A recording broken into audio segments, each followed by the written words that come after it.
with just a few loaves of bread, feed thousands. Everything that Jesus has done, he will do greater things. People will be mesmerized and will flock. He's come. He will take credit for the destruction and say, now that y'all are getting with it, now I've come here to, love my children and to be God, and this is what we're going to do. And people will be swept away. And you know why? Paul says they perish because they refuse to love the truth and so be saved. So God sends them a powerful delusion. They refuse. They refuse to love the truth and so be saved. What can God do when we are unwilling to accept the truth except give us over to ourselves? And that's why he says, if you worship the beast, first of all, this crisis government, which is the beast that comes out of the sea means people. This government will come from people. It'll be a government of the people. If you worship the beast or the image, when that's dissolved and now there's just one worldwide religion led by the devil, if you worship any of this, you're going to receive God's wrath. God's telling you. He gives it all to us in clarity. And those that don't know it yet, Gideon's army will go out. They'll be telling it plain as day. It'll be the simplest, easiest gospel ever given. Won't need years of sermons. You hear it, you choose. It'll be awesome. Beyond. Flip back, and I'm running out of time, but I want you to see something. Go back to the previous chapter in 13. Because I want you to see the fifth trumpet, what God's talking about. Verse 11. John's writing down, he sees the beast that comes out of the sea. That's the one that we talked about. And then now he sees another beast coming out of the earth. He had two horns like a lamb, but he spoke like a dragon. Okay, you don't have to know a lot of Bible to know who the lamb is and what a dragon is. He looks like a lamb, but he speaks like a dragon. The devil looks like Christ. He exercised all the authority of the first beast on his behalf and made the earth and all its inhabitants worship the first beast whose fatal wound had been healed. And he performed great and miraculous signs, even causing fire to come down from heaven to earth in full view of men. Because of the signs he was given power to do on behalf of the first beast, he deceived the inhabitants of the earth. He ordered them to set up an image in honor of the beast who was wounded by the sword and yet lived. He was given power to give breath to the image of the first beast so that it could speak and caused all who refused to worship the image to be killed.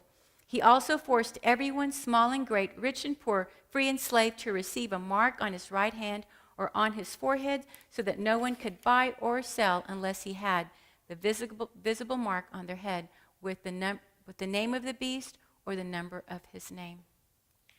Now, it's a lot to take in, but what I've just told you, I've told you the story, what this is saying. There's a time that is coming that you and I can't conceive. We live in a government of freedom. We can do what we want, when we want. We can go to church. We can not go to church. Nobody tells us what to do. That's all going to change. If any of you lost power during this last storm, how rabied did you get being inconvenienced for a few hours? Yep. Imagine, anytime anything like that happens, I always think about tribulation. I just can't help it. That's just how I'm wound now. To think, whoa, I am such a loser, Lord. I am over here getting so frustrated over not being able to flip on a light switch. And yet, there aren't going to be any light at all. Food. I mean, imagine. God is going to shake us to the core, and we are going to demonstrate whether we love him and trust him enough to allow him to provide for us.